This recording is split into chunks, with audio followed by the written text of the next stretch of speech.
Il-podcast il-politiku u miġjub lilkom minn Brothers Wholesalers and Groceries. Qasmu ċilindri tal-gas tad-ditta Liquigas Malta. Joffru wkoll servizz ta' konsinja wara l-erba' ta' filgħaxija. 9907 71 43 jew 99 11 63 22. Għall-okkażjonijiet jew parties privati kkuntattjaw The Cavern Bar li jinsab ġewwa Triq de Brokdorf imsida. Nilqakom għal programm ieħor il-Politiko. Lejla ġew l-istudio miegħi nilqa' il-Mark Henry Sammut ix-Shadow Minister ta' Transport u l-Mobilità. Grazzi Malcolm, grazzi tal-istadina li jataw Marton, looking forward għad diskussjoni ta' bejnietna. Mela, nibdew fuq. Mela, x'kariga tokkupa bħalissa fil-Partit Nazzjonalista inti? Fil-partit, bħalissa jena President tal-Kunsill Ġenerali, illi hija tista' tgħid ir-raba' l-ogħla kariga fil-partit wara s-Segretarju Ġenerali. U l-ewwel nett inti għandek il-Presidenza tal-Kunsill Ġenerali tal-Partit Nazzjonalista jiltaqa' darbtejn fis-sena tal-inqas, darba għal raġuni politika, b'tema politika u darba Kunsill Ġenerali amministrattiv li ħares lejn is-sena ta' amministrazzjoni tal-partit u xogħol li jkunu saru mill-uffiċjali, mill-ferat u mill-kummissjoni differenti li jkollu il-partit. Il-Kunsill Ġenerali tal-Partit Nazzjonalista huwa kompost minn madwar 1600 membru bej wieħed u ieħor illi huma tista' tgħid l-eruq tal-partit, il-kandidati, il-kunsilliera lokali, il-membri tal-kumitati sezzjonali tagħna, il-membri tal-ferat tagħna. U magħhom ikun hemm ukoll numru ta' kunsilliera skont id-daqs mbagħad ta' kull lokalità u l-mod kif aħna niffurmaw il-Kunsill Ġenerali tagħna li huwa l-ogħla organu, ġifieri kwalunkwe deċiżjoni li tittieħed mill-Kunsill Ġenerali ma tistax tiddawwar mill-ferat jew mill-organi l-oħra tal-partit. Da jfisser ukoll li inti tkun parti mbagħad mill-Kumitat Eżekuttiv tal-Partit, mill-Kunsill Amministrattiv tal-Partit u mit-tmexxija tal-Partit. Xi ħaġa li issa nokkupa l-aħħar 3 snin. Apparti minn hekk jiena wkoll għandi rwol parlamentari li huwa kif qed inti Shadow Minister tat-Trasport u l-Mobilità. Ir-rwol parlamentari jinqasam isu fuq żewġ binarji għandek il-lat fejn qed tixxedowja d-dekasteru li tkun ġejt f'dat bih fuq livell nazzjonali. Fil-każ tiegħu huwa trasport u kwalunkwe ħaġa relatata miegħu it-toroq tal-linja hekk. Però apparti dik imbagħad inti għandek rol il-kostitwenza, ġifieri d-distrett jew distretti li tkun ġejt elett minnhom u li inti trid ukoll titkellem f'isem dawk il-kostitwenzi fl-issues li jkunu qed jolqtu lilhom. Mela, il-Partit Nazzjonalista du kemm ħadar segretarju ġdid.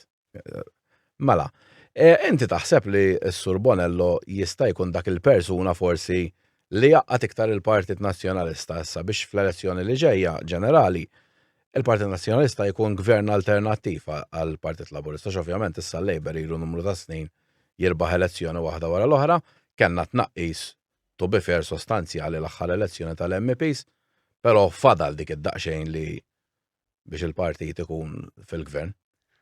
Taħseb Charles għandu ħafna kwalitajiet illi ħajjejnuh f'din il-kariga. Ġibda biex huwa raġel li trawwem fil-partit u tela minn ġol-partit, ħadem fil-kumitati sezzjonali bħala kunsillier lokali, fil-amministrattiv tal-partit, fil-kolleġġ tal-kunsilliera, allura jaf ħafna lin-nies li hemm fil-partit. Allura hemm ċertu rispett, jaf kulħadd kif l-aħjar jaħdem, kif jista' juża forsi l-kwalitajiet tan-nies. U dik li hija kwalità importanti partikolarment fir-rwol li għandu tas-Segretarju Ġenerali li huwa rwol forsi inqas politiku u aktar marbut mal-mod kif qed jaħdem il-partit, mal-mod kif jinnetwerkja il-partit mal-marla tal-partit li tkun qed taħdem tajjeb biżżejjed biex meta tiżi l-elezzjoni ġenerali tkun qed tiffunzjona kif suppost. U naħseb li ħatejnu wkoll hija il-fatt li kellu esperjenza fi-gvern.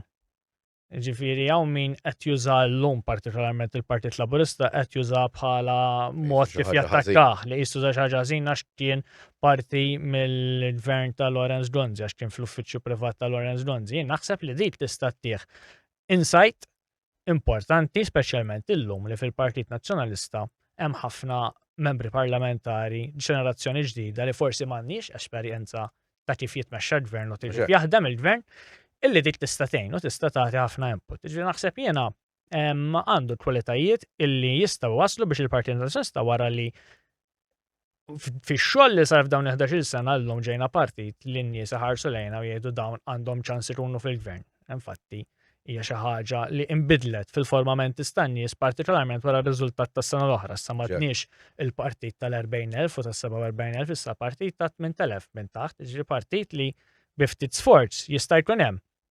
U naħseb jiena jekk Charles jaħdem tajjeb u juża l-kwalitajiet li semmejt biex joħroġ l-aħjar minn kulħadd fil-Partit Nazzjonalista, il-Partit Nazzjonalista jkun fil-gvern u jkun il-forza li terġa' tagħti r-ruħ terġa' tibda tbiddel lil dan il-pajjiż li llum kulħadd iħoss li għandu gvern li ejja xi ftit jew Issa, tul daw l-aħħar snin u anka fil-passat il-Partit Laburista kienu kun hemm dejjem xi problemi bħalma jkun hemm dejjem li l-partit ikun daqsxejn maqsum fazzjonijiet.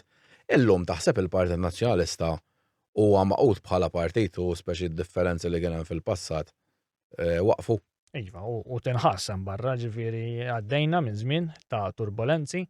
Però llum ħriġna minnu, ġifieri llum kulħadd jista' jara mhux biss bil-kliem imma ta' bl-emil kif nies differenti fil-partit naħdmu flimkien mhux biss bħala grupp parlamentari imma ta' l-attivisti l-membri tagħna biex id-direzzjoni li nieħdu kulħadd jiġbed ħabel wieħed. Illum il-qasma m'għadix tidher fil-Partit Nazzjonalista, llum il-qasma tinħass ħafna iktar fil-gvern fejn għandek ministru kontra ieħor, jikkompetu fid-distrett, imeru l-xulxin, Roberta Bela jġalhom jivvotaw mod u mbagħad jagħmel U-turn jagħmel ħaġa oħra, il-ministri m'għadhomx jafdaw lilu, il-ministri joqogħdu lura milli jieħdu l-pożizzjoni tiegħu għax jibżgħu li għadha pitada jerġa' jdawwar fehmtu jħallihom jidhru toroħ waħedhom.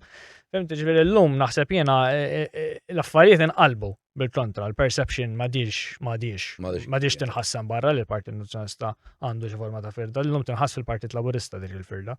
Issa bħala Partit Nazzjonalista kritikajtu b'mod tista' tgħid daqsxejn voċiferu lill-Speaker Anġlu Farrugia riċentament. Għax mhux jimxi b'mod ġust fil-fehma tagħkom. Għalfejn temnu hekk u għalfejn ukoll ħriġtu mill-Parlament. Għax hawn jgħidilkom ħriġtu mill-Parlament biex tmorru St. Patrick's. Insomma, ma x'inhi raġuni li ħriġtu għalfejn taħsbu li Ħanibda bl-aħħar waħda mela. Ħriġna mill-Parlament iktar milli ħabba l-Speaker, ħabba l-mozzjoni li ressaq il-Gvern. Il-Gvern ressaq mozzjoni li qatt ma rajta f'Parlament fid-dinja jien, fejn dan jipprova jiċċensura jew jikkundanna l-aġir tal-Oppożizzjoni minn gvern li għandu maġġoranza. Li għalina hija xi ħaġa antidemokratika, il-Parlament ma jiċċensurax lill-Oppożizzjoni, il-Parlament semma jiċċensura xi ministru jew jisfiduċja xi ministru li jkun tilef il-fiduċja tal-Kamra jew li jkun ġabruħu b'mod ħażin u l-Kamra titlef il-fiduċja fih jew il-Prim Ministru. Imma qatt ma rajna Parlament irressaq biex jikkundanna lill-Oppożizzjoni, anke ma jaqbilx magħha. U ħriġna mill-Parlament propju għax dik il-mozzjoni li kienet inammissibbli ma kellha qatt titressa ma kellha qatt tiġi diskussa wara ma rridniex nipparteċipaw fiha. Però fuq l-Speaker aħna dderilna u qednija kemm il-darba li qed ikun hemm diversi rulings fejn ma naħsibx li qed jiddeċiedi b'mod li huwa ġust. L-aħħar waħda kienet propju li ma niddiskutux is-serqa tad-droga li saret minn ġol Berriċ tal-Forzi Armati. Aħna darilna li dik kienet xi ħaġa urġenti ta' interess pubbliku nazzjonali u li l-Parlament tagħna kellu jiddiskutiha u l-Speaker qalilna le għax skontu kien hemm investigazzjoni għaddejja u stajna nippreġudikaw l-investigazzjoni. Li ma naħsibx tagħmel sens, aħna sa dak iż-żmien kienet qasem suspettat li forsi stajna nippreġudikaw l-interessi tiegħu. U ma jfissirx għax ħadd iddiskuti l-istat tal-armata ħadd iddiskuti n-natura tas-serqa. Però il-fatt li inti f'pajjiżna l-armata tagħna għas kapaċi tassess kaxxa container bla saqajn wieqaf għal 24 sija kuljum.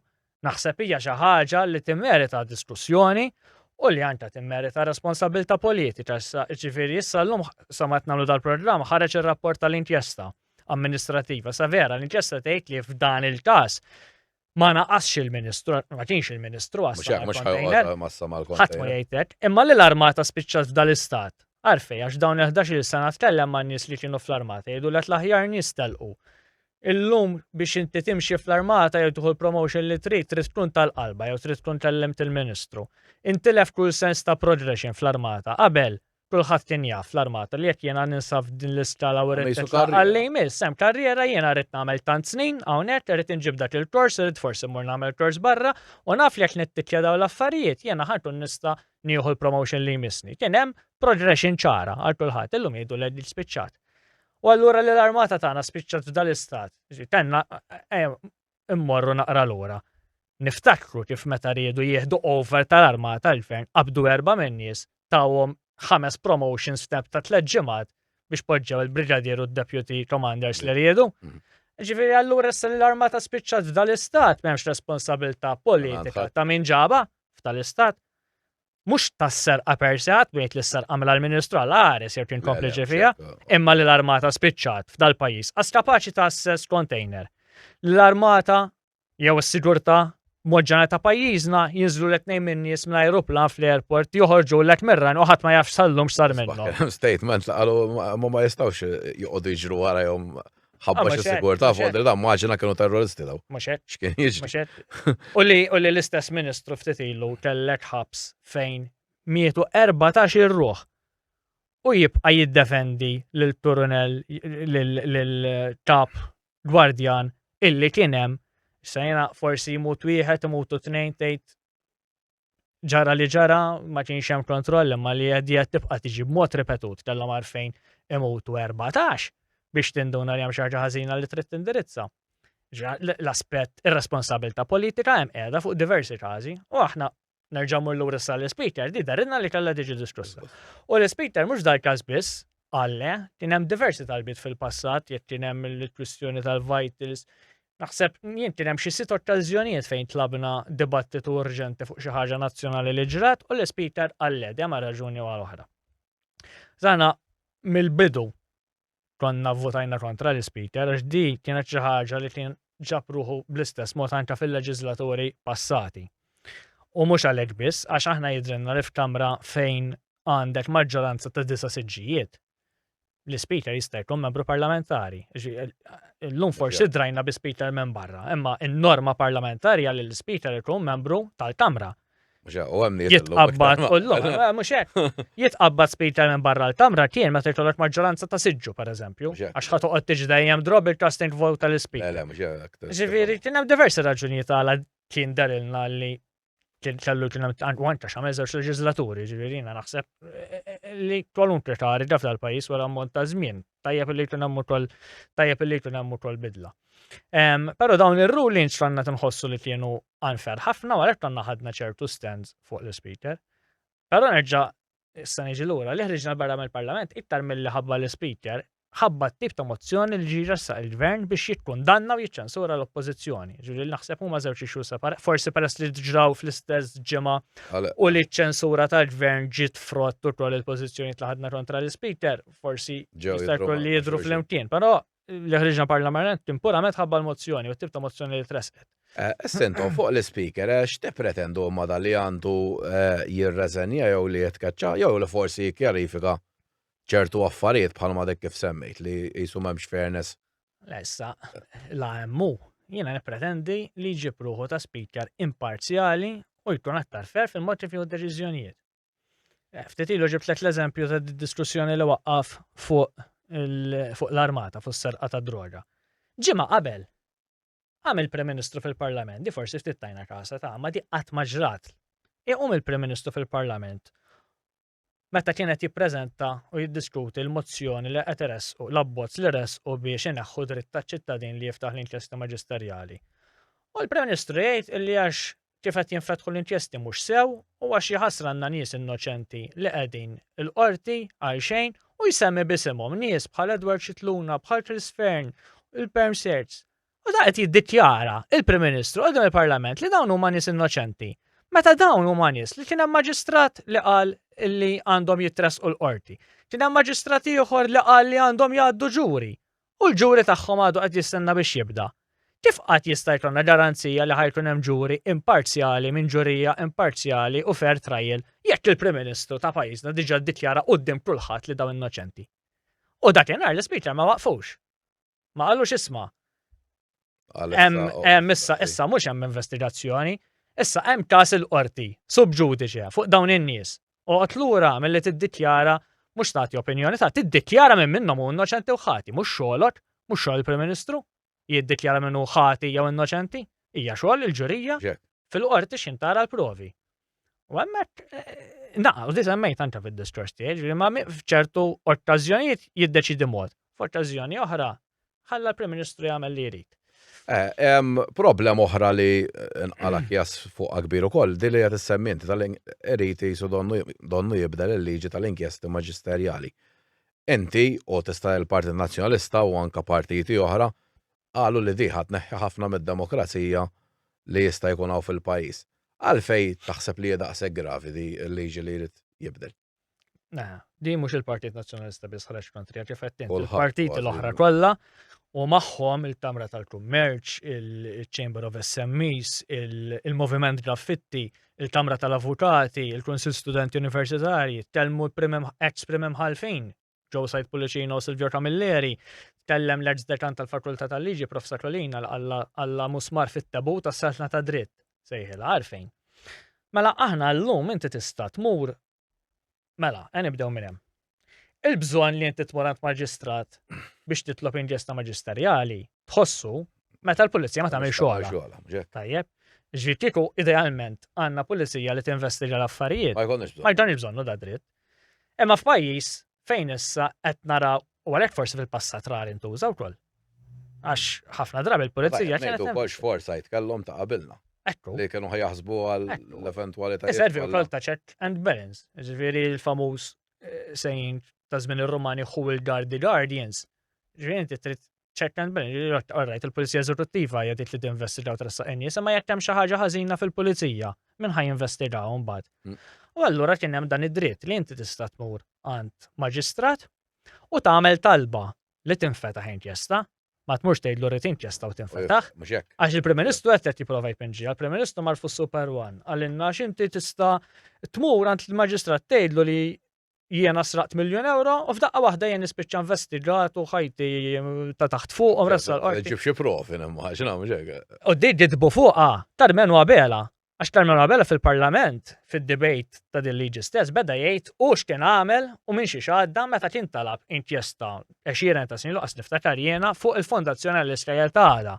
U qal għal dabba talija l-maġistrat talabni x'dokumenti għandi għal xiex naħseb li hemm x'naħseb li hu r-rajat għax inti trid tgħid x'inhu r-rajat. Trid tgħid min hu suspettat. Ġifieri mhux bħal inkjesta tal-Pulizija, meta l-Pulizija titlob inkjesta għax xi ħadd serqek, jiġi l-maġistratu tibda l-investigazzjoni, avolja ma nafux minnu suspettat. Meta jiena mur nitlob inkjesta mill-maġistrat irrid ngħidlu isma' is-suspett u li Malcolm Sejkel għamel hekk biex nuża lilek bħala eżempju. Imma tgħidlu l-min irid jinvestiga u tgħidlu għaliex. Issa jekk il-maġistrat iħoss illi prima faċa m'hemm xejn illi qajjem suspett jista' jgħidlek le.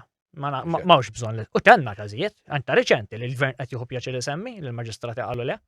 Mux vera naqbad immurant il-maġistratu niftaħ inkjesta, ma jistax sejli li ma ġibt li xaffari biżer biex niftaħa. Issa da dritt irid ineħħih. Il-Prim Ministru irid illi inti tmurant il-Pulizija bil-fors l-ewwel ma tistax iktar tmurant il-Maġistrat. Ifhem l-ironija. Inti ħadd tħoss dan il-bżonn meta l-Pulizija m'għamlitx xogħolha. Hemm issa fuqha trid tmur, tmurant il-Pulizija. Il-Pulizija tibda tinvestiga. U wara 6 xhur, sa massimu ta' 6 xhur, trid tkun ħadet x'sabet jew ma sabitx għand l-Avukat Ġenerali. U l-Avukat Ġenerali tiddeċiedi jekk issirx prosekuzzjoni, tista' tiddeċiedi li m'hemmx prosekuzzjoni xi ssir, jew tista' tmur lura għand il-President tgħidilhom baqgħu x'investigaw. Wara 6 xhur inti tista' mbagħad tagħmel rikors quddiem il-qorti kriminali.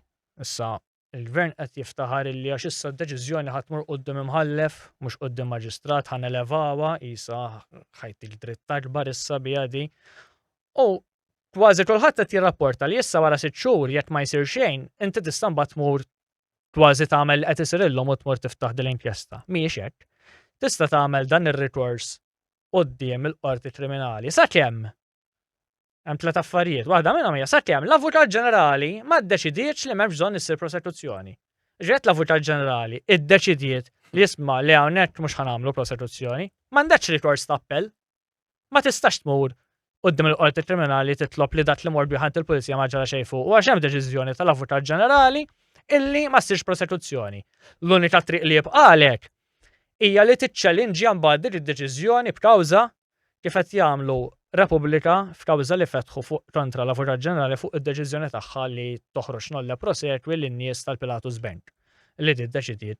U pratikament li qed tgħid inti dimen in the street, għalaqtlu kważi. Għalaqtlu xul-biet, illum baqalek biss il-pulizija. Apparti minn hekk kollha l-livell ta' prova. Mela jiena qabel mhux għandi xamma ta' ħanerġa' nuża l-ert pereżempju. Mhux għandi xamma jarajt xi ħaġa li tqajjem li suspett li mejt li msejtel għandu xi ħaġa. Issa rrid nieħu l-provi l-qorti li jaqbżu l-livell ta' probabilità li huwa livell ola minn dak li għandhom bżonn il-pulizija biex irasqu tajjeb, il-livell tal-probabilità huwa il-bażi li fuq u tista' tiddeċidi l-qorti ċivili. Fil-waqt li fil-qorti kriminali ma jrid ikun hemm beyond reasonable doubt, mingħajr dubju biex inti tiġi ddikjarat ħati. Fil-qorti ċivili jimxu bil-livell tal-probabilità. Issa jridek biex tiftaħ dil-inkjesta wara li tmur għand il-pulizija, wara li titlant l-Avukat Ġenerali, wara tagħmel ir-rikors, ridek tieħu l-provi li jaqbżu l-livell ta' probabilità li huma l-provi li trid il-qorti ċivili biex tiddikjara minnu ħati jew le. Ġifieri jiena kif nista' jien il-man in district immur niġbor dawn il-provi. Jiena tlabt l-inkjesta biex il-maġistrat tiġborhom il-provi għax hija għandha l-power li tmur toħodlu tara x'hemm fil-kontijiet tal-bank, tara xi transactions għaddewlu, jekk qed nitkellmu fuq ir-reati ta' korruzzjoni u ħasil ta' flus li huma l-iktar reati naħseb li fuqhom infetħu dawn l-inkjesti. Qatt ma jmur għand il-maġistrat jifdaħ inkjesta maġisterjali fuq daqqa fil-karozza jew fuq xi ħaġa ċivili jew fuq affarijiet qed nitkellmu fuq reati kriminali. U ħafna mir-reati kriminali li jinvolvu qtilu, ser u hekk il-pulizija tinvestiga bil-fors. Ħafna minn dawn l-inkjesti jinfetħu fuq reati ta' korruzzjoni, ta' ħasil ta' flus li wieħed uħossi l-pulizija tal-tagħmel xi ħaġa u m'għamlitx u jmur jitlob inkjesta. Jiġi daw huma l-bibi li rrid u għalhekk l-ex-Prem Mħallef qal li l-unika għan ta' din liġi huwa li tipproteġi il-politiċi korrotti u l-kompliċi tagħhom. Hija ċara hu. Issa jekk din liġi tgħaddi għax din probabbilment tgħaddi għax daw għandhom maġġoranza pjuttost komda fil-Parlament, il-Partit Nazzjonalista x'ikun jista' jagħmel? The next step. Il-Partit Nazzjonalista mallitum fil-gvern dan id-dritt jarġa' jtieħ in-nies. Jiġifieri nerġgħu nraġġaw dan id-dritt li inti tmur għand il-maġistrat tiftaħ inkjesta u mhux b'dal-kummiti li qed idaħħal il-gvern, nerġgħu ntuħulek. Però qabel minn hemm ħanerġa' morali tliet l-ewwel nassiguraw li jkun hemm kummissarju tal-pulizija li jinvestiga kollox mingħajr uċuħ biex kemm jista' jkun dan id-dritt ma tiġix bżonnu. Għax dik kultant qed ninsewha. Issa next steps legali u mhux legali li wieħed jista' jieħu once li tgħaddi wieħed jara. Però li għax kultant neħlu isma' rridu l-oppożizzjoni kważi taġixxi u tieħu action fil-qrati issa. L-oppożizzjoni qegħdem biex tkun gvern alternattiv. Jekk inti ma taqbilx magħha di u trid li da dritt jerġa' jkun hemm. Ivvota l-Partit Nazzjonalista dan id-dritt ħanerġgħu ntaħluh. U ħanaraw kif qed li jkun hemm kummissarju tal-pulizija jagħmel xogħlu sew jinvestigar kulħadd inklus il-politiċi jekk hemm bżonn biex jekk jista' jkun dan id-dritt ma tiġix bżonnu. Issa ftit jemilu inti wkoll ktibtu tellajt fuq il-Facebook tiegħek li kien hemm inċident reġa' fuq art ta' Lindis ġewwa Abu Lebel fejn darajna bricks imdendlin u insomma u qed ukoll li ma tallimna kważi xejn mill-traġedja li ġrat ta' Jean Paul Sofija. Inti taħseb għajna fejn konna jew mxejna pass il quddiem lura. Naħseb imxejna fuq il-tarta, għax meta tmur fuq il-lantijiet tal-postijiet tax-xogħol, mhux ħatara l-improvement illi wieħed jistenna. Mela biex ngħidlek din l-istorja fil-qasir da jiena ċempil li xi ħadd qalli jara hawnhekk l-Industrial Estate Abu Lebel għalli jara naqax biċċa xogħol u mort jiena u dak kien flaxija qed kienu naħseb xi l-5. U qed nistaqsi x'ġara hekk għalli da fid-disa ta' filgħodu bdew jagħtu il-konkos waqa' dan il-ħajt spiċċa mdendel, waqa' fart ta' ħaddieħor sewwa, ġi b'xorti tajba ma kien hemm ħadd, kien ipparti għall-karozza minn kien u kien ħareġ minnha għax dafa' qawlu l-karozza. Il-ġurnata ta' qabel kienu qed isewwu xi makkinarju hemmhekk fil-post fejn waqgħu dawn il-bridge li hemm iktar minn persuna waħda. Da waqa' filgħodu, stennew biex jieħdu r-ritratti ħabba insurances, eċetera, eċetera, u ġew il-periti. U mbagħad wara s-serrax qalu isma' issa neħħu l-peritlu. Dal-bridge simdendel fuq firda tal-ħadid kien iperper mar-rieħ. tajjeb għandi video minnu tidher tperper il-bridge. U da post istaqbad tidħol lejn jitħalt. Kikurrit mur taħtu. U ġew ċemplulhom qalulhom issa fil-għodu. Meta saqsew minn kien il-kontrattur, kemm xuftit xuftejhom għax wieħed minn daw tal-qalba. Tajjeb, u ħallew kollox hekk. Mela fit-tlieta ta' wara nofsinhar ta' tlieta kien sar il-ħin biex imorru. Għax imbagħad tagħmelna uploadu fuq il-medja u ġġiba kullimkien. L-għada festa San Giuseppe marru. Daħlu jaraw jnaħħu l-peritlu. Tal-jar fejn noqgħod noħroġ u nqijjena u ntallajjena biex tieħdu hekk kemm il-periklu ma. Periklu titneħħih. Tħallja. Għax apparti il-livell in-nuqqas ta' fejħela l-kompetenza ta' min kien qed jagħmel ix-xogħol. Għax jiena bdejt nistaqsi jidher illi il-perit kien ta' istruzzjonijiet mill-istajt nifhem biex l-ewwel jimlew il-ħitan bil-kontros mbagħad isaqfu u daw pruvaw jagħmlu kollox daqqa. Ovvjament il-bridge void bla kontros infaqa. X'indaw. Li hija simili ħafna mhux l-istess eżatt imma simili ħafna dak li kien ġaranta f'Taxran Polsofija. U għal darb'oħra fuq art tal-gvern tal-Indis. Żgur ma. John Industrial il-privat qed jagħmel. U għax fuq l-Industrial Estate qas ikun hemm applikazzjoni l-meja PA li wieħed jista' jfittex daw joħorġu bid-DNO biss. U nistgħu nagħmlu ħafna liġijiet u fuq il-tarta u liċenzjar tal-kontratturi u tal-bennejja, imma in-nies li qed jibnu fil-verità hemmhekk huma liċenzjati. Għax jista' fejn naf jiena bennejja liċenzjati l-aħħar li rajta u ftit aktar minn 1300. Naħseb hawn iktar minn 1300 lan tax-xogħol. Mhux hekk. Pajjiż. Qas għandna bennejja liċenzjat fuq kull post li qed jara minn qed jaħdem. Ġifieri jiena naħseb li hemm ħafna xi li tisir jekk vera irridu naraw illi nitalmu il-lezzjonijiet minn traġedja bħal dik biex ma terġax tirrepeti ruha. U kif qed ngħidlek għal darb'oħra affar tal-Gvern Industrial Estate kienet ħaterġa' tirrepeti ruha l-istess traġedja. Ftit xhur ilu inti kont tagħmel diskors fil-Parlament fuq il-libertà tal-espressjoni. Dil-kelma nisimgħu ħafna l-Gvern jiftaħ li grazzi għal jaħsar sirna iktar open u tista' tajjar bil-knisja u bil-reliġjon, insomma, għak tkun nisranija, pero fl-istess ħin għanna ħafna u ħafna nies qed jispiċċaw jitilgħu il-qorti daw għax jgħidu nofs ta' kelma forsi fuq il-Facebook jew xi ħaġa oħra. Enti kif taraħħa fil-verità u libertà tal-espressjoni jew fil-verità qed tonqos? X'naqilbu ta' suġġetti mill-Kostituzzjoni għal tal-espressjoni. Tajjeb. Jiena kultant inkwatat minn ċertu attitudni li juri l-Gvern u ministri tiegħu u anke minn ċertu sentenzi li qed tagħti l-qorti. Illi naħseb il-kunċett tal-libertà tal-espressjoni xi jfisser f'dal-pajjiż għadna ma fimniex sew. Dakinhar biex anke npoġġu kuntest għal dak id-diskors. Jekk niftakar tajjeb kien inqajjem ċertu kjas, għax kien hemm xi artisti, xi stand-up comedy, Daniel Jidherli, illi kien qal illi Gordon Manche, l-kelma li użu għax dittien, huwa asshole. U da bil-pulizija tellaw l-qorti fuq insulti u teddita, għax għandna tlawżola fil-liġi għall-inġurja bl-Ingliż uttering insults. Uttering insults and threats hija rejat kriminali. U ftit qabel kien hemm tal-każ ta' Med Bonanno li dan għamel kumment satiriku fuq Facebook tal-carpet bombing u l-istess fuq Gordon Manche u l-istess da spiċċa l-qorti. U l-Gvern rassa abbozz ta' liġi fil-Parlament fejn propona li din il-klawżola tal-uttering insults and threats taħta jiddaħħal proviso illi di ma tapplikax f'każi ta' espressjoni artistika, satirika, eccetera.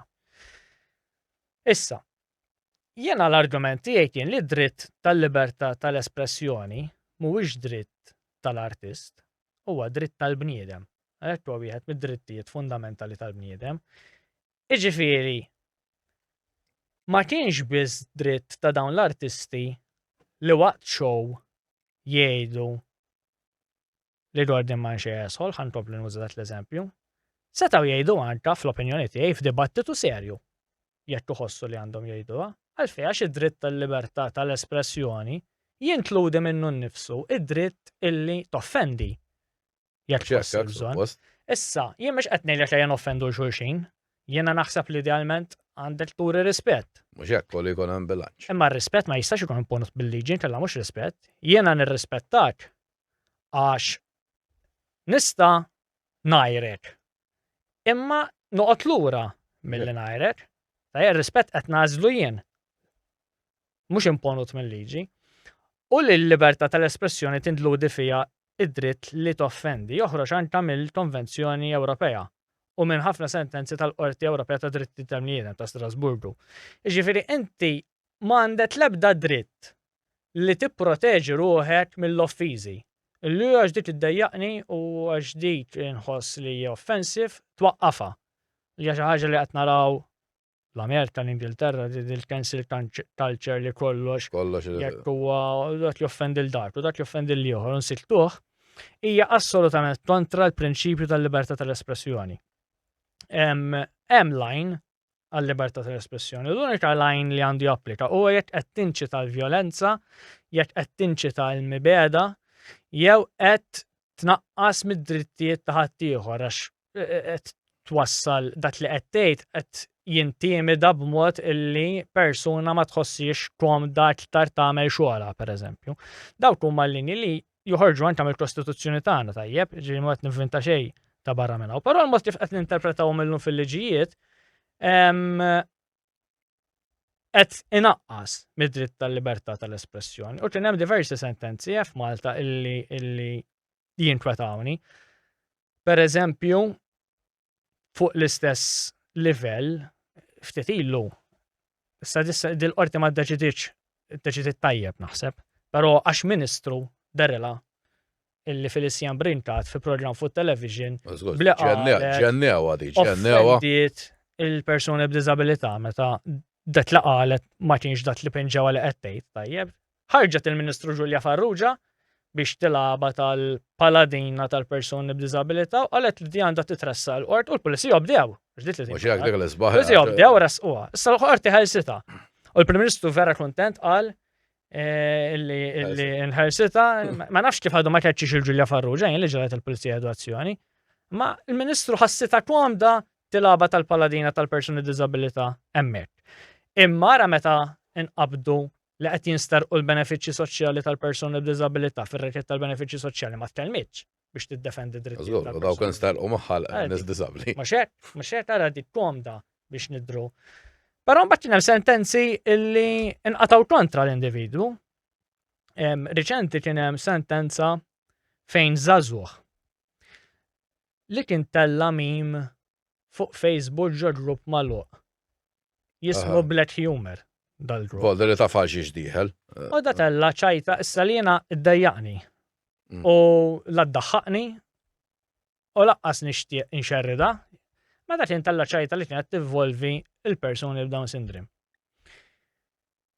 Dik kien hija xi ħaġa li taħseb li għandha tidħol il-liġi u tqisha ta' reat kriminali. Da weħel multa ta' xi 10,000 euro. Il-qorti qatada li da wettaq reat kriminali. Jiena ma naħsibx li għandu jkun reat kriminali u naħseb hija interpretazzjoni ħażina ta' dritt tal-libertà tal-espressjoni tal-qorti wkoll.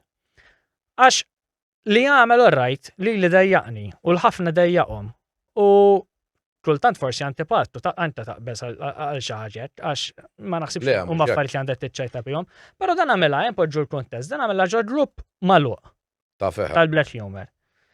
Ma miliex fil-pubbliku fejn jistaraħ kulħadd, ma targetjax individwu u bija orrajt forsi redikola u forsi dak li jkun speċjalment li tikollok xi ħadd jiġi minnek li jkollok dik il-konduzzjoni ħadd weġġek. Imma ma nċitax mibeda u ma nċitax violenza li huma differenti. Li huma l-linji li l-ewwel qed huma l-linji li għandhom jidħlu biex wieħed inaqqas minn dan id-dritt tal-libertà tal-espressjoni.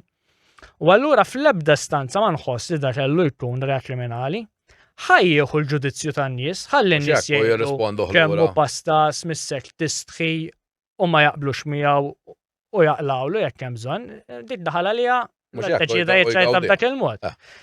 Imma kellha tidħol il-pulizija u tellaw il-qorti u jiġi missju bħati, għax allura x'qed ngħidu? Allura qed ngħidu li l-stand-up comedy f'Malta ħafna minnha ma tistax issir. Tara shows ta' stand-up Żgur, comedy mela, barra. ġekka misnabba. Jirredikolaw li Kollox u tal-affarijiet kulħadd. serji. ja. F'Malta stess. Ġi semmi eżempju. Mhux ħajħdu għalihom għax ġieli attendejt anka shows tagħhom, dan użan. Żgur. Għandhom sketch minnhom.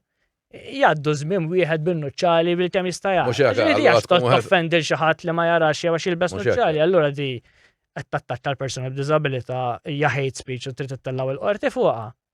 B'dik is-sentenza ipperikolajna ħafna mill-black humor u l-stand-up comedies li tara kullimkien. Mhux hekk. U jiena konvint illi li kieku dak iż-żagħżugħ di ħada ma nafx għamel jew ma nafx appellax, imma li kieku kallu ħada qudiem il-Qorti Ewropea drittijiet Jirbaħa tal-bniedem. ħandu. Jien jirbaħa. Bħalma ġara f'kull każ, inti taf li kull każ Malti fejn tidħol libertà tal-espressjoni li ġie appellat qudiem il-Qorti Ewropea ta' drittijiet tal-bniedem f'kollha f'100% il-Qorti Ewropea ta' drittijiet tal-bniedem sabet li qrati Maltin naqsu minn fuq id-dritt tal-libertà tal-espressjoni. Ġifieri, dat tkun ġabeta ħażina l-ewwel qorti. Tkun ġabeta ħażina l-qorti tal-appell. Tkun ġabeta ħażina l-qorti kostituzzjonali, u tkun ġabeta ħażina l-qorti tal-appell kostituzzjonali, ta'. Ġifieri għalhekk l-inkwieta li aħna dan id-dritt għadna ma fimniex. Kemm hu importanti għax huwa dritt li minnu joħroġ kollox. Ġmara id-dritt tal-libertà tal-espressjoni m'hemmx id-dritt tal-assoċjazzjoni, m'hemmx il-parteċipazzjoni politika, m'hemmx qasda d-dibattitu ta' bejnietna ma nagħmlu. Mhux hekk. U dat-dibattitu ta' bejnietna nistgħu nagħmluh għax id-dritt tal-libertà tal-espressjoni jinkludi dritt illi noffendu. Jien kieku hemm partijiet mill-liġi illi qed jien b'xi mod ħanejt xi ħaġa illi lilek ħadd offendi jien nista' spiċċa l-qorti jien ħanoqgħod lura. Mhux hekk. Għax ma kull tdaħħal satejn biża. 3 sigħat diskussjoni, ħajtuna hemm affarijiet fejn ma naqblux. Ħajtuna forsi affarijiet li jiena fuqhom inħossni iktar strong u forsi nkun voċiferu aktar u forsi l-emozzjonijiet jiġru bija ngħidlek xi kelma żejda. Tajjeb, xietu hemm dan il-biża' għaż isiru tad-dibattiti. Imma aħna tnejn irġiel kbar biżżejjed illi nafu illi ta' qed nagħmluh waqt dibattitu, illi hemm ir-riskju li noffendu l-xulxin li ma naqblux. Jgħaddi d-dibattitu u nerġgħu nitkellmu isu xejn ma kien. U dik hija l-libertà. Ġekk nbdew nċaħdu l-libertà b'dan il-mod biex nipproteġu is-sensittivitajiet ta' dak u s-sensittivitajiet ta' li nistgħu nagħlqu kollox. Mhux hekk. Jena niftaħ il-wan inħossu jaffendi l-intelligenza tiegħi. Mhux hekk huwa. Għan waqfu. Għalli, jitkellem. Satja mhux jinċita mibeda u jinċita violenza. Li f'ċertu każi jagħmilha ma ġara xejn. Ġidaw il-billboards li konna naraw b'wiċċ il-ġurnalisti b'wiċċ Defni jew mbagħad anke b'wiċċ nies oħra.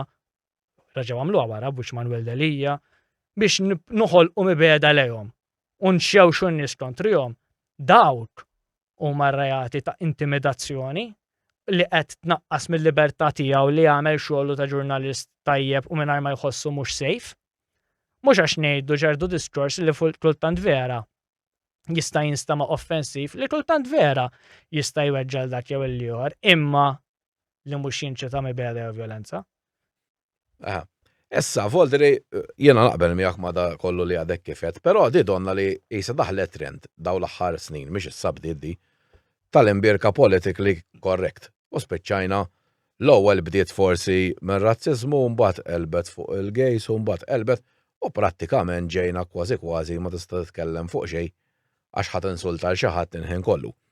U di ġrat ukoll pajjiżi għandek l-Ingilterra, Volderi l-Amerika, u fil-fatt il-Viċi President Amerikan taħasla l-mexxej Ewropej għallhom jekk ħalbqgħu sejrin hekk ħadd titilfu dak kollu li għandkom fejn tidħol libertà li aħna prattikament suppost iċ-ċiviltà kważi tad-demokrazija u tal-libertà.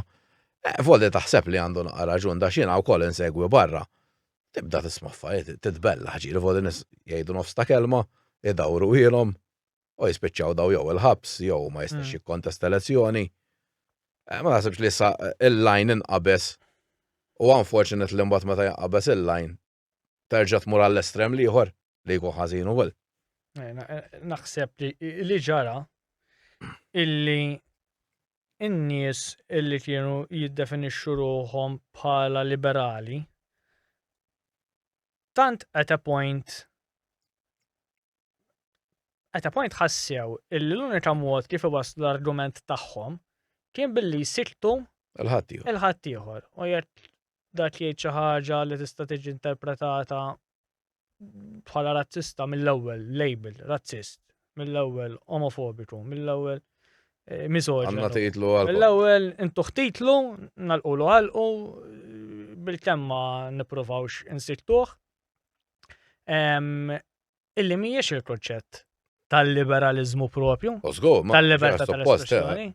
Inti jiena nuri kemm nemmen fil-libertà tal-espressjoni meta niddefendi id-dritt ta' min ma jaqbilx miegħi biex jitkellem, kemm jifla il-famuża frażi ta' Voltaire. I will defend to that.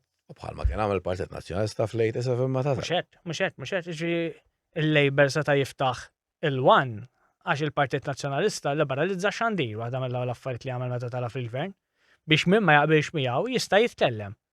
Qabel l-87 jekk tiġġib barrani jitkellem fuq is-sitwazzjoni f'Malta, liġi tal-nitil barrani, nalqulu ħalqu. Jekk tuża semmet ifenek dami fuq it-TVM, ma tistax fuq xandir issemmih. Kelma nazzjon, ma tistax tuża. Barra li t-7 spiċċa da kollu. Daħlet il-libertà, inti tista' ma taqbilx miegħi, tista' titkellem, tista' tiftaħ stazzjon, tista' twaqqa l-gvern ċajt b'daw il-programmi ta' satira, din niftakar aħna u maħniex dak iż-żmien. Ġifieri, l-kunċett tal-libertà dak hu illi inti tista' ma taqbilx miegħi u għandek kull dritt li tgħid ma taqbilx miegħi u għandek dritt li biex tgħid li ma taqbilx miegħi tkun offensiv jekk tħoss il-bżonn sa ċertu linja nerġa' ngħid li ma tinċitax mibeda violenza jew li qed tipprova tintimida. Imma jekk le qed ngħidu li xi ħadd u x'int u x'il-Prim Ministru u x'imħallef għandu dritt jiddeċiedi x'inhu offensiv u jista' u ma jistax jingħad u x'mhux offensiv u jista' jingħad. Illi dik hija perikoluża ħafna. Issa, naqilbu daqsxejn fuq is-sitwazzjoni ta' trasport f'Malta. Fejn qed infallu. Fejn maħniex naħseb. Għax jew fejn sejren tajjeb. Titkellem fejn titkellem, kemm in-nixedo ta' trasport iltqajt ma' ħafna stakeholders differenti fuq trasport, ġifieri inti għandek it-trasport pubbliku, għandek in-nies li jsuqu l-karozza privata, għandek in-nies li jimxu, għandek in-nies li jużaw ir-rota, għandek in-nies li jsuqu t-taxis, għandek in-nies li jsuqu l-biplates, għandek in-nies li jsuqu l-coaches u l-vannijiet, għandek ix-xogħlijiet fit-toroq u l-roadworks minn entitajiet differenti. Iġri għandek spettru wiesa ta' nies. U f'ħafna minn dawn is-setturi hemm nuqqasijiet illi naħseb fis-settur hemm bżonn overhaul radikali. Iġri l-ewwel nett illum qegħdin f'sitwazzjoni fejn il-bażi ta' maniġjar li suppost jagħmel il-gvern mhijiex hemm. Nibdew mill-bażi. Jiġifieri inti li tibda tara roadworks għaddejjin f'daqqa fl-istess żona b'maniġjar diżastru ta' traffiku illi tara xogħlijiet f'toroq li saru sena ilu u issa jerġgħu jinqalgħu għax issa ħolmu l-Lena Malta, jew għax issa ħolmu l-Water Services, jew għax issa ħolmu li għaddu xi fiber xi ħadd, m'hemmx dik il-bażi ta' management fl-aħħar sempliċi li jekk ħanaqlaw triq. Isma' min għandu bżonn jgħaddi xi ħaġa minnha jgħaddi issa inkella insa tajjeb. Ġifieri, dawn huma affarijiet sempliċi. Anke il-gvern mhux juża r-riżorsi li investa fihom hu stess. Jiġifieri dawn l-screens kollha li tara fit-toroq illi jurut ħafna minnhom ġast jew jurut leġġa ħadra jew jurut lane open. Sirna, dawn meta il-gvern ħabbar investiment multimiljonarju f'daw l-screens kollha xi naħseb ilu issa xi 9 snin, 8 li saru. Kien qal li daw ħajntużaw biex jigwidaw in-nies fid-davjazzjonijiet ta' traffiku u hemmhekk ħajkun magħluq ta' dixlem u hemmhekk ħajkun miftuħ u dik ir-rotta menqas. Jien għadni qatt ma rajthom jintużaw daw b'dan mod. Dejjem qegħdin biss biex jgħidulek li l-lejn miftuħ jew jgħidulek x'inhu jew għaddej se jeżid jgħidlek għaddi dritt. Ġifieri dak investimenti u riżors oħra għandu l-gvern li mhux jintuża. Affarijiet bħal l-intelligence traffic lights. Suppost l-investiment kien fihom l-istess xi 8 snin ilu għadni ma rajthom imkien jien fl-ebda ġanċin joperaw daw issa qed jerġgħu jissemmew l-smart management ta' traffiku huma affarijiet illi għandna bżonnhom illum qabel għada. Hemm affarijiet li ilhom jissemmew illi ma sarux u issa jerġgħu iqumu jisna rġajna skoprejna d-dinja, però uħut minnhom aħna proponejnihom fil-dokument dwar it-trasport disa snilu bħal il-ġbir tal-istat ma jsirx fil-peak hours ta' bejn is-7 u d-9 fil-għodu. Sens komun. Xi ħaġa sempliċi, oħra. Għamma affarijiet li saru ta' bħal li konna proponejna u l-ewwel qalu li huma ta' barra minna u mbagħad tagħmluhom bħal trasport b'xej għal atfal tal-istejjel. Xi ħaġa tajba. U naħseb għandna naraw kif nistgħu nagħmluha aktar ta' sarħan il-moħħ għal ġenituri li jużaw għax forsi ħafna ġenituri illum naħseb tintuża minn madwar 60% l-aħħar fidura li niftakar.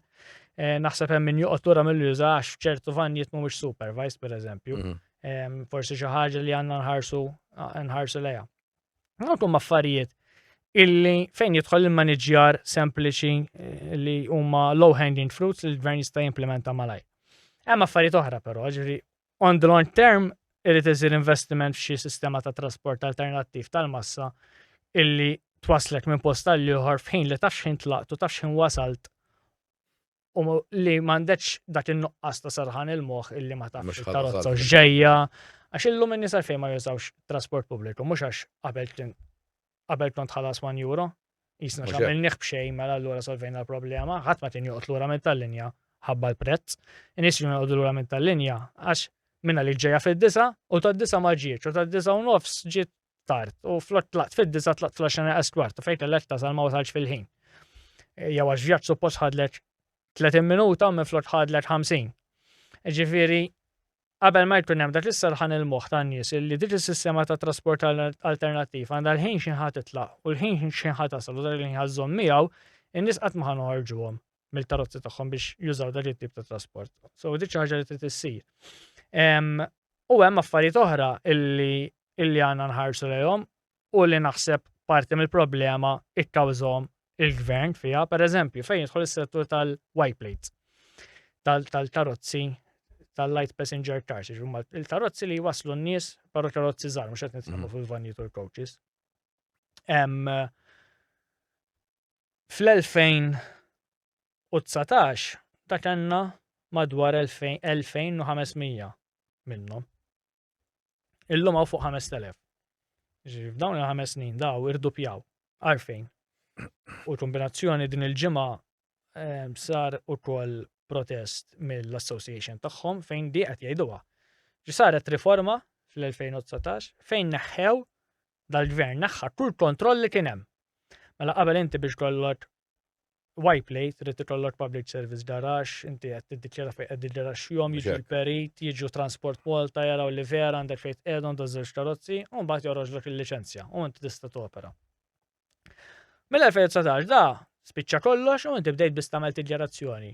Jiena għandi 5 karozzi u qiegħdhom hawnhekk. U hawnhekk ġieli kien ikun garax. Ġieli kien ikun letterboards. Ġieli kien ikun garax li m'għadux jeżisti u li flotu ssib blokka flets. U f'daqqa waħda, ovvjament, la tala il-kontroll, daw bdew ifaqsu bla doċċ. U fqajna bihom, u min ħallihom ipartja di barra, u min isib xi jalqa, u min jittri xi parking ta' xi supermarket, u spiċċa l-kontroll kollu. Issa bdejna nippruvaw naraw kif ħan ikkontrollawhom. Imma l-ewwel ħriġna ħareġ il-Ministru jiftaħar fi wara l-miliet li leħħejna mit-toroq xi 1000 u ma nafx kemm 1400. Sa ġimgħa wara 80% minnhom kienu reġgħu fit-triq. Tajjeb. Għarfejn għax inti mhux toħloq problema. U mbagħad tibda tħoss rasek minn fejn taqbad tibda.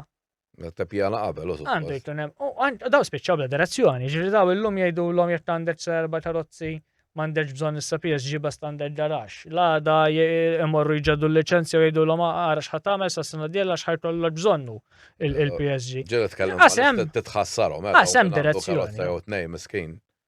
Daw spiċċaw. Is-self-employed iż-żgħar li jkollhom waħda 2-3 jew l-antiki li kellhom kollox kif suppost. U kienu joperaw kif suppost, għaxi da s-servizz tal-white plate suppost inti l-darozza qiegħda l-garax, ċempillek xi ħadd li għandu bżonn il-da tmur għalih twaslu lest. Illum mhux hekk, illum issibhom jistennew lek kważi fit-touch systems jistennew anke jekk huma mhumiex Għax hemm differenza bejn is-servizz tal-Whiteplate u s-servizz tat-taxi. Taxi tkun iddur fit-triq għandha l-istanz tagħha u inti tista' twaqqaf aw titla' fiha. Dawn mhux hekk, dawn ma tistax twaqqaf aw titla' fiha. Il-Whiteplate trid tuża jew trid tibbuċċja sew l-application jew l-antita iċċempel u jiġi talik. U llum spiċċaw jirfsu fuq xulxin, m'hemmx standards. U ovvjament meta tixtort il-min tinjopera bit-taxis l-antiki li dawn qegħdin jispiċċaw jidħlu fl-istanz tagħhom. Daw spiċċaw min kien antik, min kien operatur żgħir maffeċ mill-operaturi l-kbar li f'daqqa waħda xtelqu regulations spiċċaw jagħmlu li jridu u spiċċajna balbuljata sħiħa barra. Issa waħda ġdida li qed nisma' f'daqqa waħda dawn l-operaturi bdew jirċievu ċitazzjonijiet ta' sentejn ilu.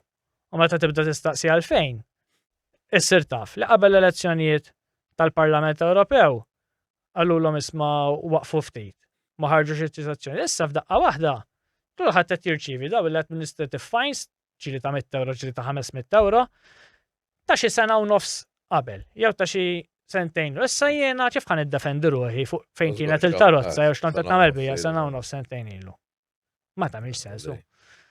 U bħalhom hemm diffikultajiet kbar ukoll anke fil-setturi l-oħra fejn jitlu minivans, fejn jitlu coaches illi spiċċaw dawn ma jistgħux isibu xufiera illi jagħmlu dak ix-xogħol għax daqqa waħda x-xufiera li kellhom kollha spiċċaw enforcement officers Transport Malta. Mhux hekk. Għax daqqa waħda kulħadd dieħel. Dieħel. Bla doċ jinbedel il-Ministru u jdaħħal il-tlen tiegħu.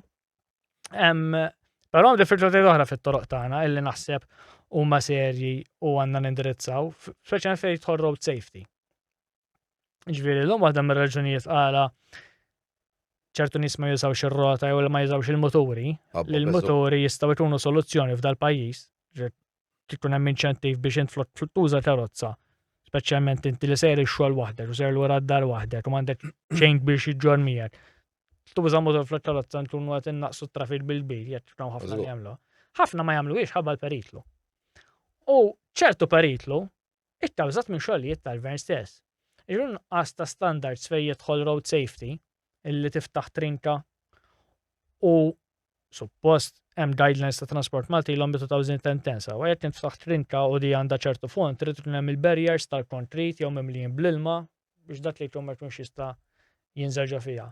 Tmur illum u ssib xi xibka minn dawk il-ħomori perprum dan la ma ġiex verek, ittarem ċans ta' ilbek mill żommod tajjeb u safety ta' xejn. Anke fejn jidħol l-infurzar.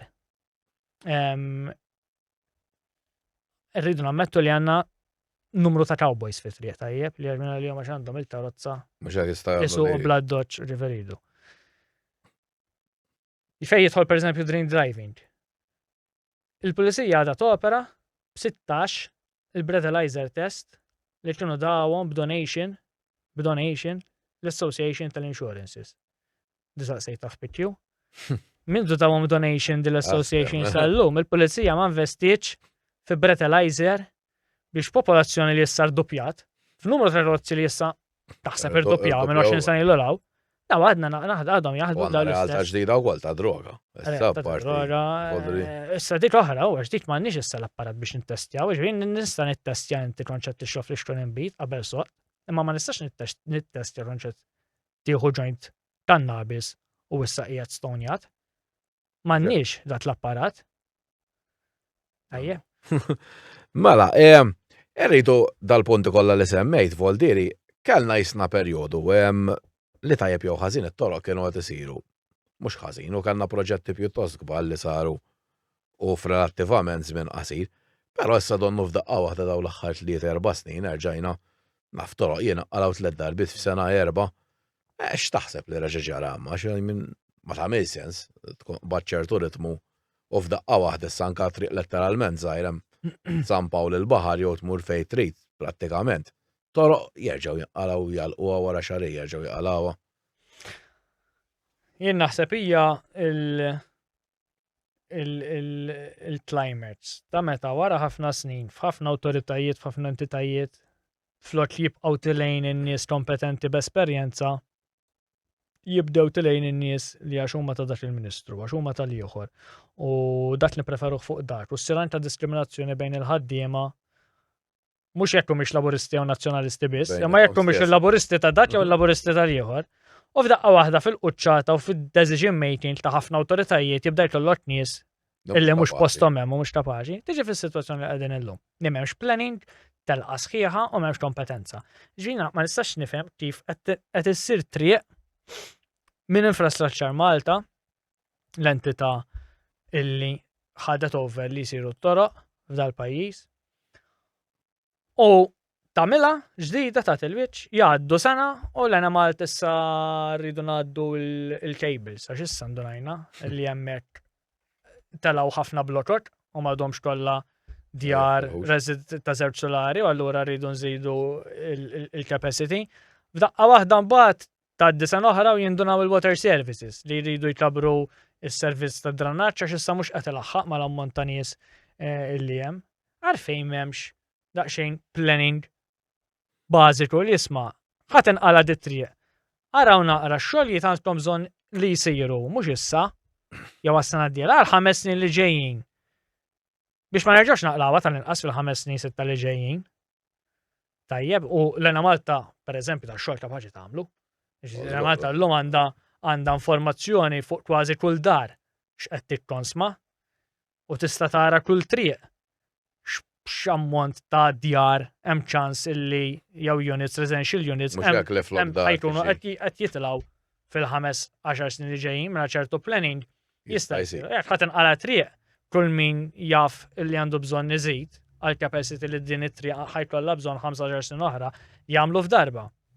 Imma affarijiet bażiċi li llum sfortunatament dal-gvern inħakem minn ċertu telqa u ċertu għajja u dil-forward looking nies m'hemmx, jiddispjaċini ngħid. Kollox management by crisis, f'daqqa waħda tinqata' dawl kull-imkien u la Malta kollha ngħaddu l-kejl. F'daqqa waħda d-dranaġġ qed ifur fil-baħar u qed narmuh fil-baħar u issa jinvestu fil-impjanti ta' trattament ta' dranaġġ. U bil-kemm issa smajt l-istqarrija tal-gvern għax ħajkabru l-impjant jidhirli tal-Melli ħadha dranaġġ tort tal-PN għax għamlu żgħir. Skużi, il-PN għamlu għal-popolazzjoni tal-400,000 fluħ. Ma għanna nafu li ħadmu modella ekonomiku li Malta ħadd it-talt minn 100,000 jew kemm qegħdin illum. Sorry, inti kellek tippjana lih jekk kellek il-pjan li ddaħħal daqshekk. Mela, fl-aħħar kampanja elettorali konna smajna ħafna u għamilna ħafna reklami u riċerki fuq il-metro. Però di ġiet l-elezzjoni u ma nafx jiena ma smajtx l-ebda kelma iktar fuq il-metro. Dej għadek temmen li tista' ssir fil-verità ġewwa Malta. Elezzjoni kienu nefqu kważi jidher li 2 miljun euro. Bejn l-istudji, bejn il-ċerimonja u t-tinda li ramaw bl-exhibition illi bl-istudju li kien sar. Wara l-elezzjoni qalu li di m'għadix priorità. Issa, jekk niftakar tajjeb, l-istudju li kien sar kien stima s-somma għal aktar minn 5 biljuni, kważi 6 biljuni jekk niftakar sew. Però jiena naf illi hemm anke studji oħra illi jagħtu stimi inqas.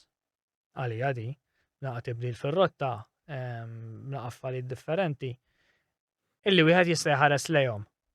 Ovvjament qed irid jara d-dettall għax it-terren ta' Malta u li hu, il-blat ta' Malta u li hu. Però jekk mhux din, irridu naraw għal xi alternattiva oħra. Aħna fl-aħħar elezzjoni konna proponejna pereżempju tret l-estrem li kienet ħadd tiġi tiswa ftit aktar minn 2 biljuni. Illi hija somma inqas li kienet ħataqqad xorta numru ta' nodes importanti, kruċjali, b'servizz illi kifet l-ewwel ikun fast inti taf x'in tlaq, taf x'in ħatasal għax ikollok linja dedikata li tgħaddi minna biss. Għafolja mertolix bżon trakkat uża triq normali, però f'dik il-linja qed issur. Allura inti taf x'in tlaq taf x'in. Umbagħad f'dawk il-nodes fejn tieqa' fija inti mhux ħatamel station kull 100 metru.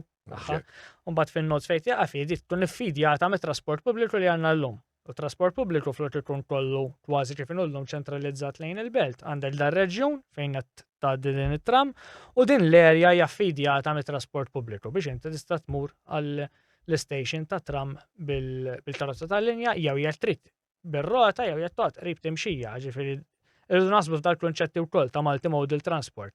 Jekk inti l-aħħar mil, il-last mile kif insibu ħanka meta jsiru dawn l-istudji bejn in-node ċentrali tal-main transport li ħatuża u d-dar tiegħek, tista' tagħmlu b'modi differenti. Jista' jkun hemm servizz tal-linja, jista' jkun qed tuża r-rota, jista' jkun qed tuża xi scooter jew xi ħaġa oħra differenti biex inti tasal għall-station minn fejn mbagħad ħatuża l-linja prinċipali. U din hija xi ħaġa nistgħu nħarsu li aħna konna għamilna studju dwar di kemm ħadd tiswa fejn isiru l-stops kollha minn fejn tgħaddi l-linji differenti tagħha. U naħseb li idea li għandna nħarsu lejha iktar fid-dettall anke meta nkunu fil-gvern. Issa l-gvern qed jgħid li ħajjagħmel xi ħaġa simili biex ngħidu kollox.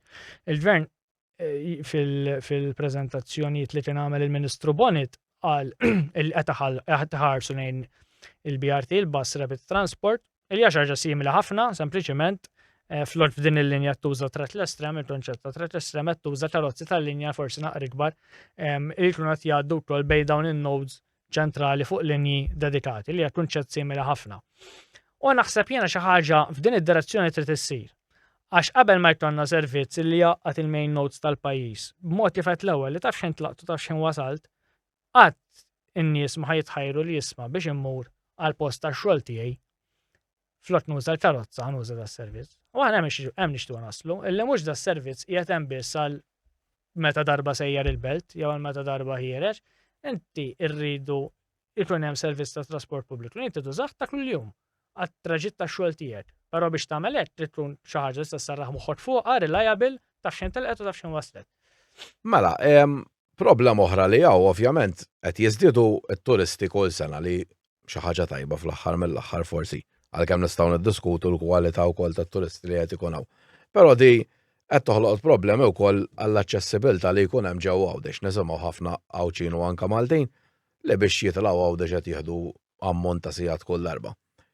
Kif taħseb forsi nistgħu ikun hemm iktar aċċess fast biex dak li jkun jagħmel it-traġit bejn Malta u Għawdex? Jiena aħna waħda mill-proposti li għandna fuq l-aċċessibilità l-Għawdex hija l-ewwel qed investiment f'vapur, vapur ġdid. Flok il-kirja Flok il-kirja ta' 10,000 kuljum jew kemm qed jiġina dal-vapur ħajaqa' biċċiet li qed ikollna nitqannew bih. Però apparti minn hekk, naħseb jiena hemm affarijiet oħra li jistgħu jsiru. Fosthom jiena informat illi dak li qabel kien iġor is-servizz qabel kien iġor il-merkanzija minn naħat tal-Pjetà għal Għawdex li kien jaqta' ċertu merkanzija milli trid toqgħod titla' fuq il-vapur ta' Għawdex man-nies. Toqgħod titravilja titravilja dik id-distanza kollha fit-toroq tagħna żied it-traffiku għal fuq. Huwa xi ħaġa li wieħed għandu jerġa' jibda jikkunsidra. Apparti minn hekk naħseb is-servizz tal-fast ferry għax inti mhux kull min jitla' Għawdex jitla'lek bil-karozza. Speċjalment jekk turist li ħafna minnhom ikunu qed joqogħdu n-naħat ta' Tasliema, tal-Belt, tal-Imsida. M'għandux għalfejn jisuq sa ċirkewwa jew jaqbad tal-linja sa ċirkewwa biex imur Għawdex. Naħseb is-servizz tal-fast ferry għandna nsaħħuh u għandna nħarsu lejn it-trasport bil-baħar aktar. Jiġi mhux biss is-servizz tal-fast ferry, imma ikun iktar servizzi ta' trasport bil-baħar li waslu n-nies fil-portijiet tal-Belt. Il-Birża Buġa nista' mmur il-port il-kbir, il-Belt bil-baħar. Minn Witilajn, minn Tasliema teżisti diġà, minn jien naf. U tevita ovvjament ħafna Buġibba, mill-Qawra. U tevita tejn biex naqqas it-karozzi mit-toroq tagħna. Issa il-Ministru Mirjam Dalli ta' spiss nisimgħuha titkellem fuq li għandna bżonn neqilbu għal electric cars. U hekk mhux se jeżbal ukoll ta' xi sena fejn ridu jieqfu l-karozzi tal-petrol u d-diesel. Però da jirrikjedi għal min jifhem, jirrikjedi miljuni u miljuni ta' investimenti fl-infrastruttura fejn nistgħu niċċarġjaw l-electric cars. Inti x'taħseb fuq għax da fl-aħħar mill-aħħar aħna qed ikollna problema anke biex nixelu d-dawl fis-sajf. Jekk ħadd iżdied id-domanda tant daqshekk kbira għad-dawl. X'ħajġri minn Malta. Hija kwistjoni ta' pjanar kif għedna l-ewwel. Ġifieri il-gvern kien qal illi sal-2030 li issa m'għadix il-bot l-2030, 5 snin oħra tgħidu. Irrid jilħaq it-target li jkun hawn xi 60,000 karozza elettrika minflok karozzi li jaħdmu bil-petrol u d-diesel. Illum il-ġurnata jgħidir li qegħdin madwar 15,000. Iġvi għadna l-bot. Irridu nagħmlu times 4. Daw li għandna għadna għasanna bizzejiet charging points biex jinqdew sew. Ġillum biex verament tikkonsidra ikollok electric car, irid ikollok il-garax tiegħek illi taf li flaxija ħattaħħala u ħatkun tista' tiċċarġja. Għalfejn, għax charging points tul manna 370. L-istess ammont li kellna 9 snin ilu. Ġdem ilu dal-gvern, l-investiment fi charging points ma sarx. Is-sin suppost ikollok tal-inqas xi 10% ta' kemm għandek electric cars bħala charging points biex l-infrastruttura tkun tista' taqdi l-flotta b'mod adekwat. Jekk illum għandna 15,000, suppost daw għandna xi 1500. Sissa il-gvern ilu xi 5 snin kull budget jgħid li ħajoħroġ it-tender għal 1200 charging point ieħor. Inna 5 snin sejrin biha, għadna ma rajnihomx dawn l-1200.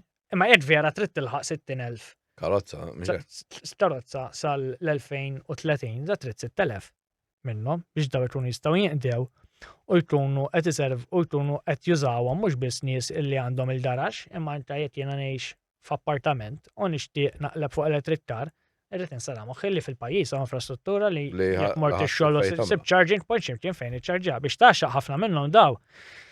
Nitkellem ma' nies li jużaw li għandhom electric car. Jgħidlek il-mur konta nitkellem għalli mort l-università kienet mhux qed taħdem.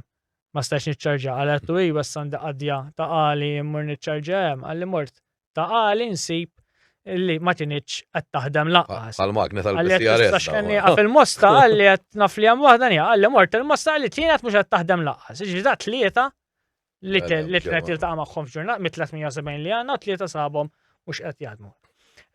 Kif qed tgħid mhux biss il-charging point, trid ukoll mbagħad tara li hemm il-capacity biex il-korrent li qed jiġbdu l-tal-tarozzi biex jiċċarġjaw. Ikun moqdi. Ġifieri hemm investiment li jrid isir mill-għana Malta illi irridu nippjanaw għalih, irridu nollu il-load fuq is-sistema tagħna b'dal ammont ta' karozzi jiċċarġjaw. Sa forsi ħafna minnhom ħajkunu qed jiċċarġjaw mal-lejl meta l-load tkun baxxa. Allura ftit huma l-karozzi jew anzi għandna bżonn nagħmlu correction fit-tariffi jekk irridu naraw li l-maġġoranza ma jiċċarġawx il-karozzi matul il-ġurnata għalfejn għax illum Mala ta' mal-inċentiv. illum intu inċentiv biex tiċċarġja l-karozza bejn nofsinhar u l-erba' ta' wara nofsinhar. Appart il-lejl, ġifieri hemm inċentiv mal-lejl biex tiċċarġja l-karozza, hemm inċentiv bejn nofsinhar u l-erba' ta' wara nofsinhar. Meta fis-sajf bejn nofsinhar u l-erba' huwa l-peak. Mażgur tal-air Iktar li conditioning. jintuża Ġifieri ċertu inċentiv għandu li qed nagħmlu ma jagħmlux sens għal mod kif nużaw id-daf dal-pajjiż. Dal-pajjiż tagħmel sħana ħafna drabi n-nies dawk il-ħinijiet jixellu l-air conditions u ma jistax ikun li allura tħeġġeġ in-nies propju jiċċarġaw dak il-ħin. Issa, inti ġieli tiġi akkużat li inti parti mill-fazzjoni estremista tal-Partit Nazzjonalista. Dan huwa minnu jew inti taħdem ma' kulħadd. Anke ma forsi ma jaqbilx miegħek daqshekk għax da. Ara, Kull partit ikollu nies femet differenti u alla ħares li. dil-label tal-fazzjoni estremista ħareġ biha l-one. U hija label li jagħtu lil dawk id-deputati jew il dawk il-politiċi li jħossu illi huma xew tal-jum li jdejquhom. U min iħoss li qed jagħmilhom il-ħsara jew ikun iktar kredibbli meta jikkritikuhom jippruvaw jattakkaw il-messaġġier u jittimbrawh bħala fazzjoni estrema jew bħala estremist. Ġifieri jiena lill-Labor jgħid li estremist. Issarraħ li moħħi illi qed nagħmel xogħli fl-oppożizzjoni sew għax jiġifieri li qed indejjaqhom. Però hija xi ħaġa li meta tibda taqsar estremisti għalfejn. Għax nikkritikaw gvern, l-ewwel ġibtlek eżempju. Ġida gvern li ħalla 14 il-priġunier il-ħabs. Jekk ngħidlu li dawn għandek responsabilità u nikkritikah għalli ġara qed inkun estremist. Jekk nikkwota x'qalet l-inkjesta pubblika li qalet li dal-gvern l-istat huwa responsabbli li ħoloq il-kultura li bija ġiet assassinata Daphne Caruana Galizia u nakkużah li iva huwa gvern allura ċappas bid-dem ta' il-ġurnalista qed inkun estremist għax qed ngħidlek qed nikkritika l-affarijiet kif huma. Din l-idea illi min jikkritika l-gvern huwa estremist hija propju l-estremizmu. Ġekka estremist dal-pajjiż huwa gvern illi min jikkritikah jipprova jkissru, jipprova jalaqlu ħalqu. Rajnija fil-parlament issa forsi tgħidli minnhom tal-oppożizzjoni u hija ovvja li ħajjippruvaw jkissrukom dan il-mod, imma ma jagħmluwix biss fuqna fl-oppożizzjoni. Riċenti għax Prim Imħallef għax Prim Imħallef kritika din il-liġi illi bija qed ineħħu id-dritt tal-inkjesti maġistarjali, dan il-Ministru tal-Ġustizzja qabbad ħaddiem tal-Gvern mill-uffiċċju tiegħu imur online u jfittixlu l-kummenti kollha li dan iċ-ċittadin għamel online u ġi qiegħdhom fuq il-mejda tal-Kamra ara da kemm kritika tal-Gvern. Dak estremizmu għalfejn jagħmel di biex jipprova jalaqħal in-nies milli kritikawh. Għax qed jgħidulhom ara aħna kif aħna ssalitom. Kritikana u kollox qed naraw x'qed tgħidu fuqna. Dak huwa l-estremizmu li tagħmel billboards kif qed l-ewwel bluċuħ tal-ġurnalisti biex tipprova tintimidhom. Illi tagħmel it-tip ta' attakki fuq ċertu individwi li qed naraw jagħmlu permezz ħansemmihom permezz ta' Neville Dafa, permezz ta' Karsanja Navarra, illi fejn irridu il-Labor dawk mhux parti mill-partit jippruvaw jiddistakkaw ruhom minnhom. Imma fej fil-verità tibda tinduna li dawn huma kollha attakki ġejjin mill-marla tal-Partit Laburista fuq nies li jaħsbu li qegħdin idejquhom. Dak huwa l-estremizmu li inti tipprova tagħlaq ħalq min mhux jaqbel miegħek. Estremizmu huwa dak li rajna iseħħ fuq Norman Vella li rebaħ kawża lill gvern li ġie diskriminat b'mod politiku bħala ħaddiem minn gvern suppost tal-ħaddiema, minn partit suppost tal-ħaddiema. U bħalu kien hemm oħrajn, kien hemm każ fl-MFSA fejn ħaddiem l-MFSA għax ma rridx jitser il-liġi jew jitser il-policies kif xtaqu jagħmel Joseph Kuxtieri li dak iż-żmien kien imexxi l-MFSA, da spiċċa diskriminatom teċċi u rebaħ kawża. U bħalhom kien hemm aktar. Ara kemm tbaxxew l-istandards tal-pajjiż ta' ġifieri Defender Kadami ftit wara li rebaħ il-gvern wara xi 16 il-sena fl-oppożizzjoni wara l-80s, għax kien hemm każ wieħed fiċ-ċivil fejn ħaddiem rebaħ kawża li ġie diskriminat. Trid jirriżenja minn Prim Ministru da fuq każ wieħed 30 sena ilu. U llum għaddejjin każ wara l-ieħor fl-armata fil-pulizija semmejt l-MFSA kanna l-każ ta' Norman Vella, kulħadd jiġi dikjarat li qed jiġi diskriminatu, issa xejn mhu xejn. U dak hu l-estremiżmu. U li nittriti daw l-affarijiet ma nħossni estremist xejn. Jiena fil-partit dejjem ħdimt ma' kulħadd, jiena fil-partit lajt it-taraġġ ftit minn membru ta' kumitat sezzjonali nqassam it-tesseri, kunsillier lokali fiż-żgħażagħ, kandidat u mbagħad uffiċjal tal-partit u llum deputat. Purament għax ħdimt, għax kont qrib in-nies, għax provajt f'kull pożizzjoni li kont, nagħmel xogħol sew u f'kull pożizzjoni li kont dejjem ħdimt ma' kulħadd. Din l-idea li hemm xi fazzjoni estrema li qed tipprova tirbaħ lil fazzjoni tieħu over fuq xi fazzjoni ta' moderati. Din hija kollha narrattiva li jipprova joħloq il-Labor, il-Partit Nazzjonalista huwa partit wieħed, bħal kull partit fuq ħafna issues ikollu nies jasbu differenti. Ħaġa tajba. Fuq kull issue. Ġo partit inti tkollok minnu xaqleb ngħid li l-lemin, min xaqleb ngħid li xellut, minnu f'affarijiet soċjali u aktar liberali, minnu daqsxejn aktar konservattiv, minn fuq l-ekonomija u aktar liberali, minnu aktar konservattiv. U inti fil-partit għandek ħin kollu dan id-demokrazija, tad-dibattitu demokratiku għaddej. Sama partit ikollu pożizzjoni fuq ċertu suġġett u di teżisti f'kull partit u was-sabiħ tal-partit.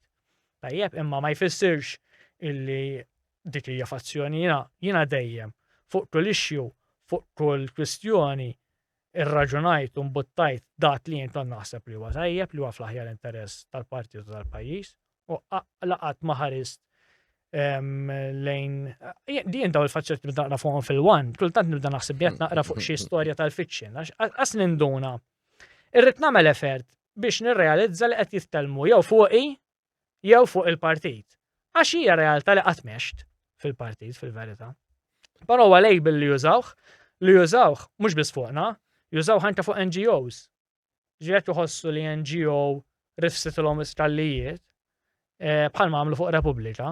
L-estremisti daw sejħolhom, l-estremisti issa daw x'għamlu daw fetħu inċesti bil-maġistrat illi waslu biex numru ta' nies trasqu l-qorti. Mhux huma resquhom il-qorti n-nies. Il-maġistrat irrakkomandat li jersqu l-Avukat Ġenerali resquhom il-qorti. Ġifieri l-NGO kull mamlet tfetħet it-talba biex tinfetaħ l-inkjesta. Però kull min iħossu li daw b'xi mod qiegħed jopponihom u qiegħed jeqfilhom u llum fuq li qed jagħmlu huwa dmir ta' kull ċittadin li għandu għal-qalbu d-demokrazija u dal-pajis li jeqfilhom u ma jbaxxix rasu. Tajjeb, l-attat li għamlu kontra huma huwa li dak estremizmu. Da kollu li semmejt inti u anka ġili forsi jkun hemm xi kandidati mill-Partit Nazzjonalista wkoll li jużaw ċertu forsi tonijiet fuq nies u hekk. Dawk in-nies ġodda li jridu joħorġu fil-politika qed jibqgħu pass lura. Jien nintaqa' ma nsiru kien x'ħammur nagħmel speċi Joyce Nihari jena. One, m'intomx imħallsin tajjeb, naħseb dik hija xi ħaġa li tiġi diskussa b'mod serju mhux partit jew ieħor joqgħod jgħajjar li ieħor qed tara tridu tisirqu l-flus u hekk. Naħseb jiena l-flus qed jinsterqu mill-ineffiċjenzi iktar milli da. Taħseb qed nitilfu nies validi f'dal pajjiż għax qed jibżgħu jipparteċipaw fil-politika ħabba li jibżgħu li tkun attakkata l-familja tagħhom, forsi huma personali li ma jkollhomx għalfejn jiġu attakkati. Fil-politika trid trabbi ċertu qoxra. Forsi xi ħadd bħali li jkun ilu fija mendu jkun żgħir titrabba miegħek biex ċertu attakki ma tantx tagħti rashom. Però naf nies illi jkunu jixtiequ jipparteċipaw. Imma mbagħad jiftakru li da trid tissagrifika l-privatezza tiegħek. Għax taf daqqa waħda tagħmel x'tagħmel tkun fi triq. Kulħadd. Kulħadd ħajwaqfek biex ma sax toqgħod kwiet. Tkun ristoranti jkoll. Imma kull ma tagħmel ukoll ħin tolgħod jiġu drawk in-nies, tattat ħafna tal kull ma tagħmel, mhux int biss imma tal-familja tiegħek. L-iskrutinju kollu li jsir fuqna. Li hu tajjeb taġri ma fih xejn ħażin, imma mbagħad in return inti tgħid dal-ħes il-kollu għalija wertit meta mbagħad tifett inti ir-return finanzjarju ta' dil-biċċa xogħol huwa miżeru ma fih xejn. U ħafna minn nies joqogħdu lura propju għal dawn ir-raġunijiet.